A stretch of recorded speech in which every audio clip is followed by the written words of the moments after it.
জানি না, আপনি ওয়ান বলবেন।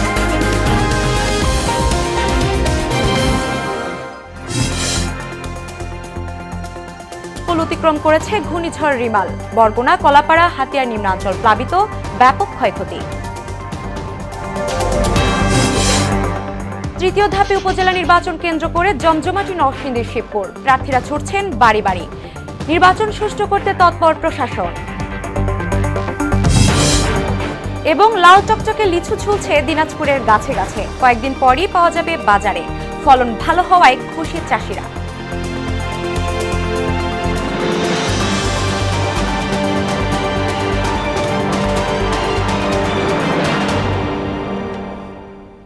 আসসালামু আলাইকুম সবাইকে। মোহনা সংবাদ সারা দেশে স্বাগত।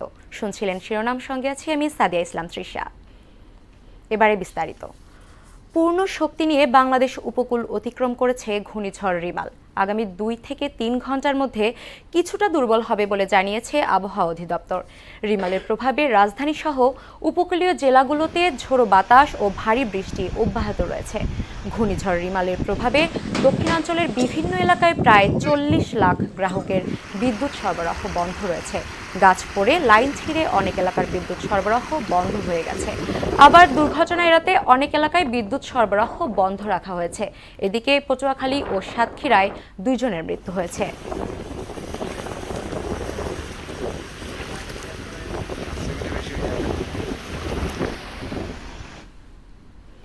এর আগে রোববার রাতে ঘূর্ণিঝড় রিমালের সবশেষ তথ্য তুলে ধরেন আবহাওয়া অধিদপ্তরের ঝড় সতর্কীকরণ কেন্দ্রের প্রধান ডক্টর শামীম আহসান ভুইয়া। তিনি জানান, ঘূর্ণিঝড়ের প্রভাবে বাতাসের গতিবেগ 90 কিলোমিটার থেকে 120 কিলোমিটার পর্যন্ত হতে পারে। পায়রামংলা সমুদ্র বন্দরগুলোকে 10 নম্বর বিপদ সংকেত দেখিয়ে যেতে বলা হয়েছে। খুলনা, সাতক্ষীরা, বাগেরহাট, ফেনী, নোয়াখালী 4 নম্বর নৌ মহাবিপদ সংকেত দেখাতে বলা হয়েছে। নিম্নাঞ্চল স্বাভাবিকের চেয়ে 8 থেকে 12 ফুট উচ্চতায় জলোচ্ছ্বাস হতে পারে। সকল মাছ ধরার নৌকা ও ট্রলারকে পরবর্তী নির্দেশ না দেওয়া পর্যন্ত নিরাপদ আশ্রয়ে থাকার পরামর্শ দেওয়া হয়েছে। 300 থেকে 350 মিলিমিটার বৃষ্টিপাতের সম্ভাবনার কথাও জানান তিনি। কেন্দ্র মংলার দক্ষিণ পশ্চিম দিক দিয়ে পশ্চিমবঙ্গ খেপুপাড়া উপকূল অতিক্রম শুরু করেছে। ঘূর্ণিঝড়টির কেন্দ্র আরও উত্তর দিকে অগ্রসর হয়ে 1 থেকে 2 ঘন্টার মধ্যে উপকূল অতিক্রম করে সম্পূর্ণ ঘূর্ণিঝড়টি পরবর্তী 5 থেকে 7 ঘন্টার মধ্যে উপকূল অতিক্রম সম্পন্ন করতে পারে। প্রবল ঘূর্ণিঝড় কেন্দ্রের 64 কিলোমিটারের মধ্যে বাতাসের একটানা গতিবেগ ঘন্টায় 90 কিলোমিটার, যা দমকা অথবা ঝড়ো হাওয়ার আকারে 120 কিলোমিটার পর্যন্ত বৃদ্ধি পাচ্ছে। দর্শক, রিমালের প্রভাবে বরগুনার উপকূলের পরিস্থিতি জানাতে সরাসরি যোগ দিচ্ছেন সহকর্মী সাগর আকন। সাগর, ঘূর্ণিঝড় রিমালের প্রভাবে উপকূলের সবশেষ পরিস্থিতি কি আমাদেরকে জানান।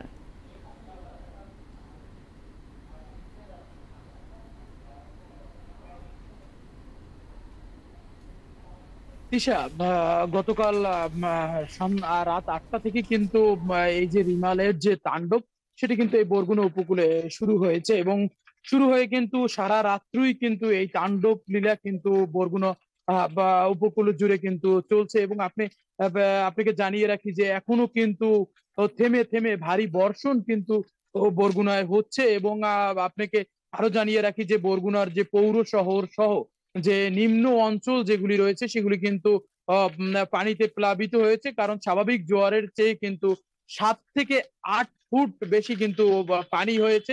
আমরা ঘুরে দেখেছি যে বরগুনার যে পৌর শহরের ফার্মেসি পট্টি, নাথপট্টি এবং এগুলো কিন্তু পানির নিচে, এবং যে স্বর্ণের যে দোকানগুলি রয়েছে বরগুনার সে দোকানগুলি কিন্তু পানির নিচে রয়েছে আমরা দেখেছি। এবং আরো দেখেছি যে বিভিন্ন জায়গায় কিন্তু বড় বড় গাছ কিন্তু উপড়ে পড়েছে এবং যান চলাচল কিন্তু বরগুনাতে একদমই বন্ধ রয়েছে। এবং আমরা এও দেখেছি যে এখানে কিন্তু ফায়ার সার্ভিস, পুলিশ সবার যৌথ উদ্যোগে কিন্তু এই রাস্তা থেকে গাছ এবং এগুলো অপসারণের কিন্তু কাজ চলমান রেখেছে।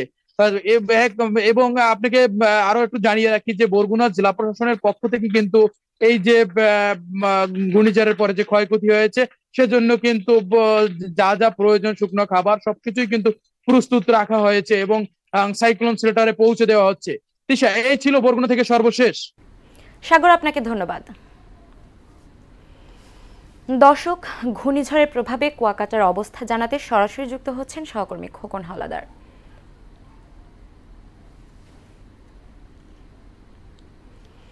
খোকন, ঘূর্ণিঝড়ের প্রভাবে পটুয়াখালীর বর্তমান অবস্থা কি?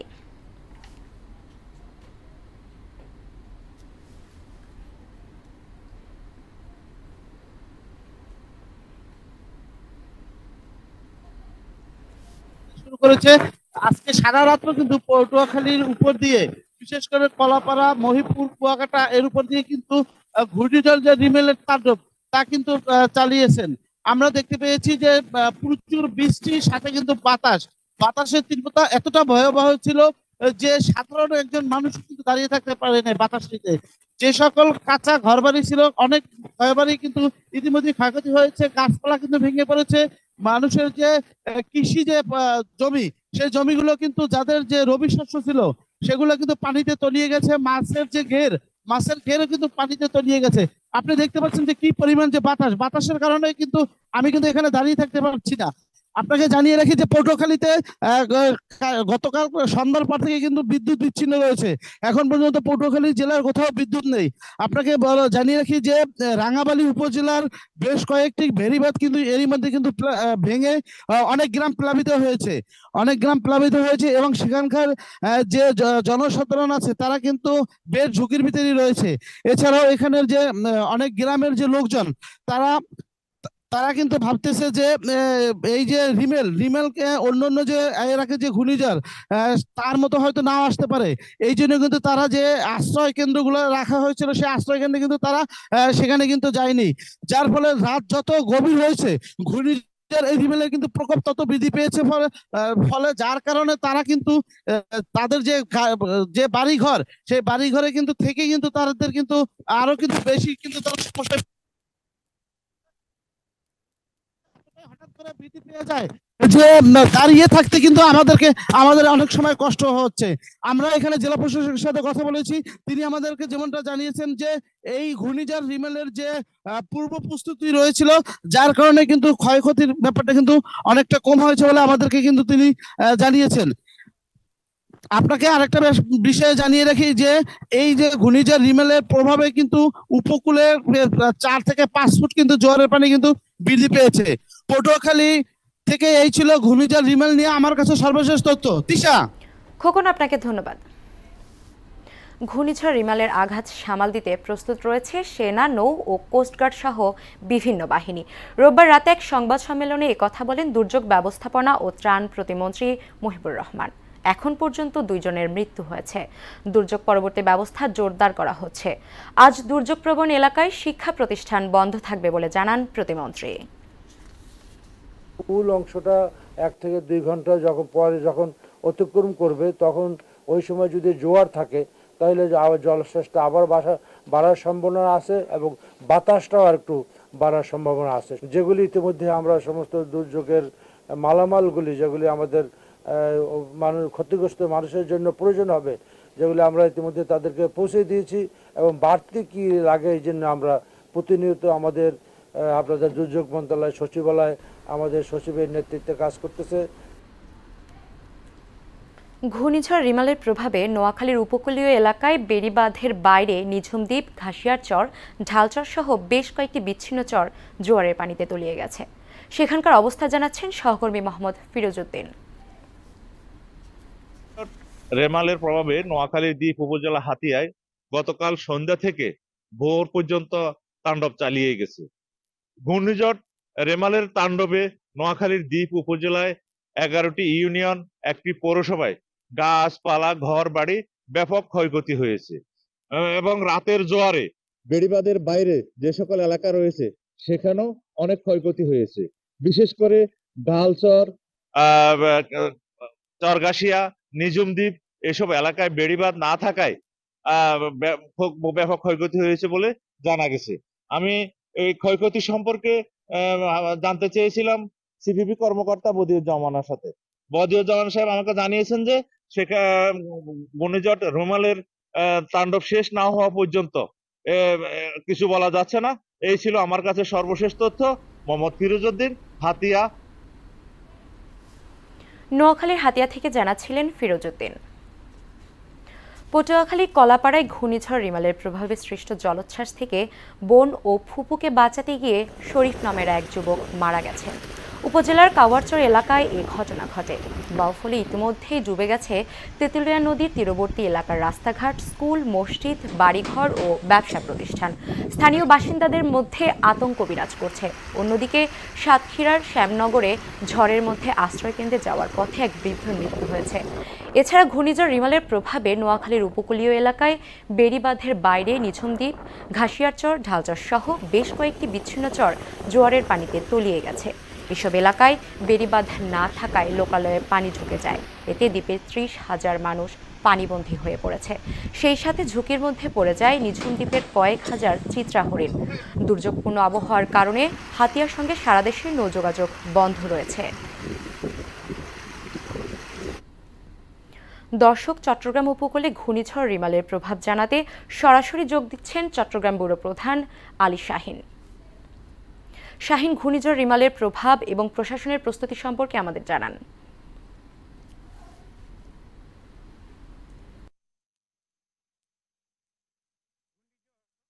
রিমালের প্রভাবে যদিও এখনো পর্যন্ত আমরা চট্টগ্রামে কোনো ধরনের ক্ষয়ক্ষতির খবর পাইনি, তারপরও গতকাল রাত থেকে প্রবল বর্ষণের ফলে চট্টগ্রামের নিম্নাঞ্চল ক্রমশ পানিতে সয়লাব হয়ে যায়, যে জন্য সাধারণ মানুষ, জনগণ, গাড়ি, অন্যান্য যান চলাচলে যথেষ্ট বিঘ্ন ঘটছে।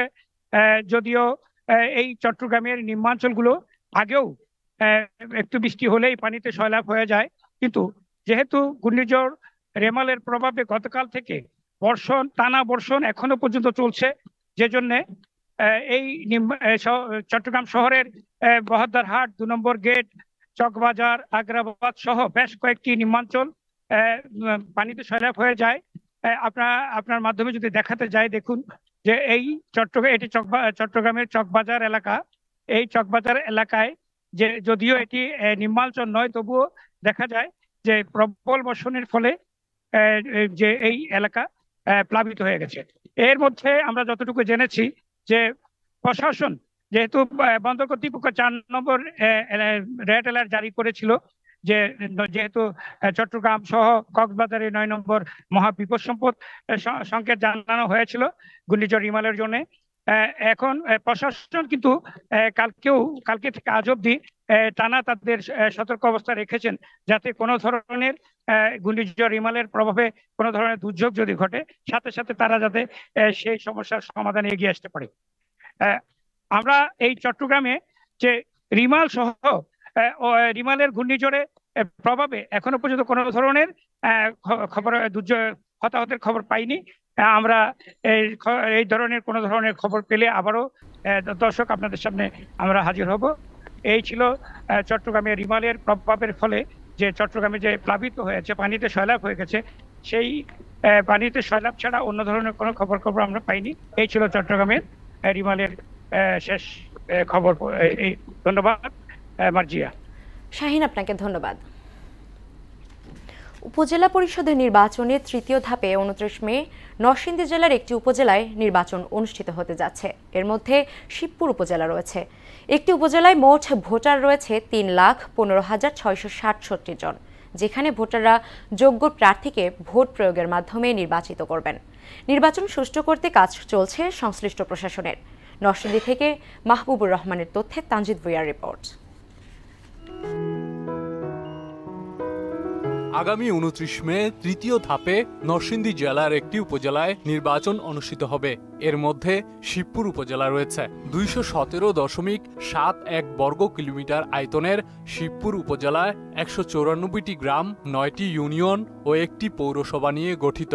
এ উপজেলায় মোট জনসংখ্যা 3,15,667 জন। এর মধ্যে পুরুষ 1,54,223 জন ও 1,61,444 জন নারী রয়েছেন। এ উপজেলায় চেয়ারম্যান পদে 4 জন, ভাইস চেয়ারম্যান পুরুষ পদে ৭ জন ও মহিলা ভাইস চেয়ারম্যান পদে ৪ জন প্রার্থী প্রতিদ্বন্দ্বিতা করছেন। শিবপুর উপজেলায় মোট ভোটার সংখ্যা ২,৬৪,১১৩ জন। এর মধ্যে পুরুষ ভোটার 1,34,204 জন আর মহিলা ভোটার 1,29,909 জন। আগামী 29 মে ভোটের মাধ্যমে নিজেদের পছন্দের প্রার্থীকে জয়ী করবেন ভোটাররা। এদিকে আইনশৃঙ্খলা বাহিনীর কঠোর নজরদারিতে উৎসবমুখর ও শান্তিপূর্ণ পরিবেশে অনুষ্ঠিত হবে এবারের উপজেলা পরিষদ নির্বাচন, এমনটাই প্রত্যাশা সবার। তানজিদ ভুইয়া, মোহনা সংবাদ। টকটকে লাল রং আর রসালো স্বাদের জন্য দিনাজপুরের লিচুর কদর সারা দেশে। লিচুর রাজ্য হিসেবে সুনামও ছড়িয়েছে দিনাজপুর। কয়েকদিন পরে বাজারে আসবে লিচু। এবার ফলন ভালো হওয়ায় খুশি চাষিরাও। দিনাজপুর থেকে সুবল রায়ের তথ্যে আরও জানাচ্ছেন আফরিন পপি। জেলার ১৩টি উপজেলাতেই কম বেশি লিচুর আবাদ হয়েছে। এবারে তাপমাত্রা বেশি থাকায় গাছে নষ্ট হয়ে গেছে অনেক গুটি। তবে কৃষি অফিসের পরামর্শে লিচু গাছের গোড়ায় পানি ও লিচুর গায়ে পানি স্প্রে করায় এখন পর্যন্ত লিচু ভালো আছে। আর কিছুদিন পরে মাদ্রাজি ও বোম্বাই আগাম জাতের লিচু বাজারে আসবে। তারপরে আসবে বেদানা, চায়না থ্রি ও কাঁঠালি জাতের লিচু। তাপমাত্রার কারণে লিচু কিন্তু জ্বলে গেছে অনেকগুলো, তারপর যেগুলো আছে ভালোই আছে। লিচুও কিছু মাত্রায় জ্বলে গেছে আর কি আকাশে ওয়েদারের জন্য। যেটুকু আছে আল্লাহর মতো মাল, লিচুর বাজার মোটামুটি ভালোই আছে। 2200, 2300, 2400 পর্যন্ত বাজার। এক সপ্তাহের মধ্যেই মনে করেন যে মোটামুটি বেচা কিনা শুরু হয়ে যাবে। এখন মাদ্রাজি ভাঙা চলেছে আর বোম্বাইটা মনে করেন যে ধরেন যে আর 15 দিন লাগবে। লিচু যেন নষ্ট না হয় সেজন্য মাঠ পর্যায়ে কৃষকদের পরামর্শ দেওয়ার কথা জানান উপজেলা কৃষি কর্মকর্তা। কৃষি সম্প্রসারণ অধিদপ্তর সার্বক্ষণিক মাঠে সকল ফসল এবং ফলের ক্ষেত্রে তাদের নিবিড় পর্যবেক্ষণ রেখেছেন। এক্ষেত্রে আমি বলবো যে বোম্বাই লিচু, মাদ্রাজি এটিও যদি আমরা সম্পূর্ণ পরিপক্ক অবস্থায় আমাদের ভোক্তাগণ গ্রহণ করতে চান, আমরা আশা করছি আগামী 1 সপ্তাহের মধ্যে সম্পূর্ণ পরিপক্ক অবস্থায় এবং যেটি কিনা খাবারের জন্য সবচেয়ে উপযোগী সেই অবস্থায় আমাদের ভোক্তাগণ পেতে পারেন। এবছর দিনাজপুরের লিচু চাষ হয়েছে প্রায় ৫,৪৮৯ হেক্টর জমিতে এবং লিচু বাগানের সংখ্যা ৪,০০০-এর বেশি। আফরিন পপি, মোহনা সংবাদ। সাবেক পুলিশ প্রধান বেনজির আহমেদ তার স্ত্রী ও 3 সন্তানের আরও 119টি স্থাবর অস্থাবর সম্পত্তি ক্রয়ের নির্দেশ দিয়েছে আদালত। দুদকের আবেদনের প্রেক্ষিতে রোববার এই নির্দেশ দেন ঢাকা মহানগর দায়রা জজ আসামস জগলুল হোসেন। ক্রয়ের নির্দেশ পাওয়া সম্পত্তির মধ্যে রয়েছে ঢাকার 4টি ফ্ল্যাট, 4টি ব্যবসা প্রতিষ্ঠান, 4টি বিও অ্যাকাউন্ট, 15টি আংশিক মালিকাধীন কোম্পানির শেয়ার। এর আগে বৃহস্পতিবার আদালতের দেয়া আরেকটি আদেশে সাবেক আইজিপির 83টি দলিলের সম্পত্তি ও 27টি ব্যাংক অ্যাকাউন্ট সহ আর্থিক লেনদেনকারী মোট 33টি অ্যাকাউন্ট জব্দের নির্দেশ দেওয়া হয়। লক্ষ্মীপুরের রায়পুর উপজেলায় সেপটি ট্যাঙ্ক পরিষ্কার করতে নেমে ট্যাঙ্কে জমে থাকা বিষাক্ত গ্যাসে আক্রান্ত হয়ে 2 জনের মৃত্যু হয়েছে।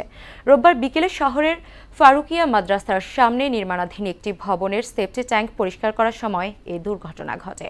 স্থানীয়রা জানায়, সোহেল কন্ট্রাক্টর নামের এক ব্যবসায়ী নির্মাণাধীন ভবনের সেপটি ট্যাঙ্ক পরিষ্কার করার জন্য কাদের ও রবিন ভেতরে নামেন। এরপর বেশ কিছুক্ষণ তাদের কোনো সাড়া শব্দ না পেয়ে ভবনের মালিক ফায়ার সার্ভিসে খবর দেন। পরে রায়পুর ফায়ার সার্ভিসের একটি ইউনিট ঘটনাস্থলে এসে ভেতরে থেকে তাদের অচেতন অবস্থায় উদ্ধার করে। রায়পুর উপজেলা স্বাস্থ্য কমপ্লেক্সে নিলে চিকিৎসক তাদের মৃত ঘোষণা করেন।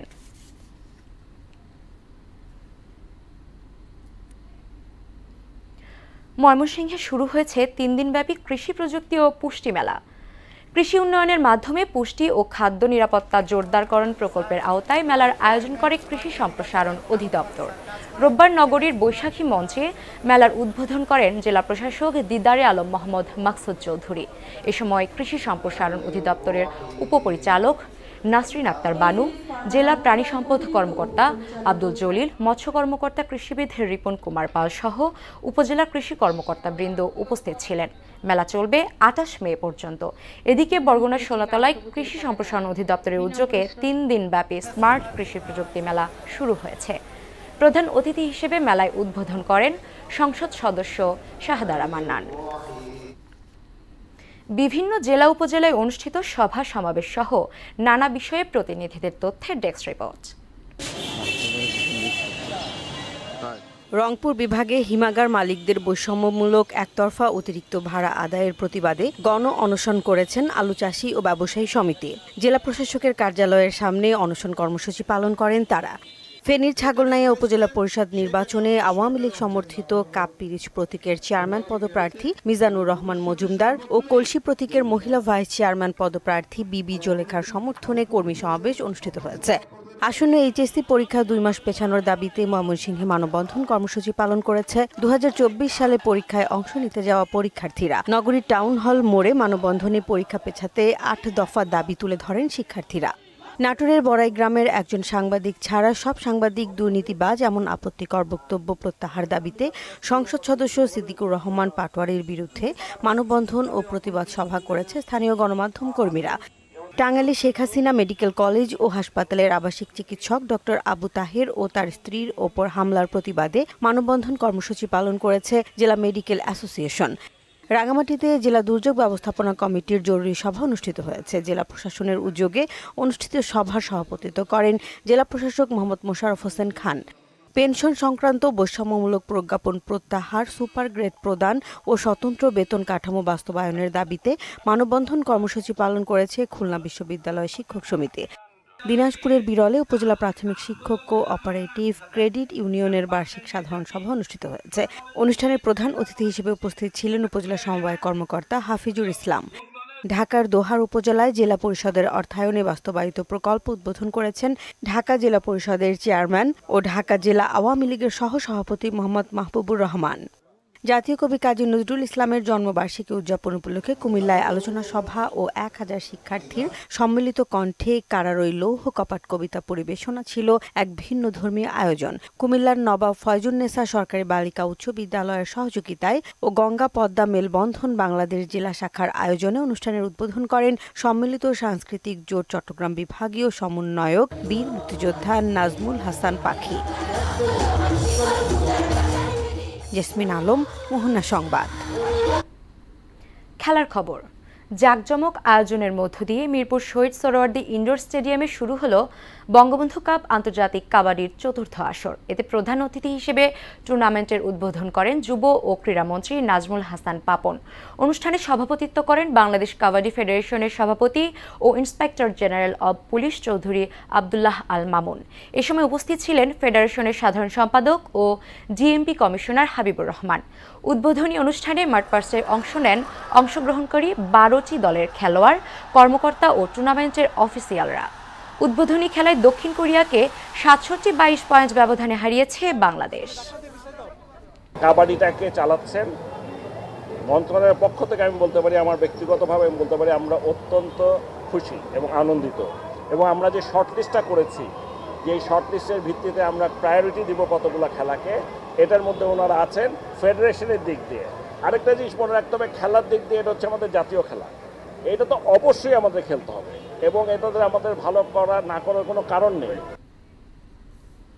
শেষ করব মোহনা সংবাদ সারা দেশ যাবার আগে শিরোনামগুলো আরও একবার।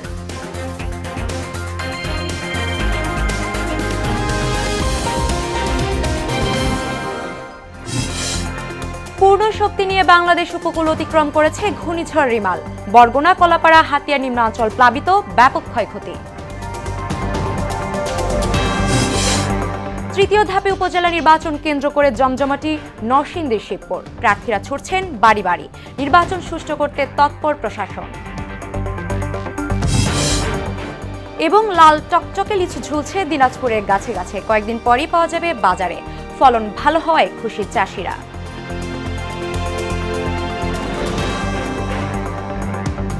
এই ছিল মোহনা সংবাদ সারা দেশে। পরবর্তী সংবাদ দুপুর 1টায়। এছাড়া মোহনার সবশেষ খবর জানতে ভিজিট করুন www.mohana.tv। সংবাদ দেখতে পারেন ফেসবুক, ইউটিউবেও। এতক্ষণ সাথে থাকার জন্য ধন্যবাদ।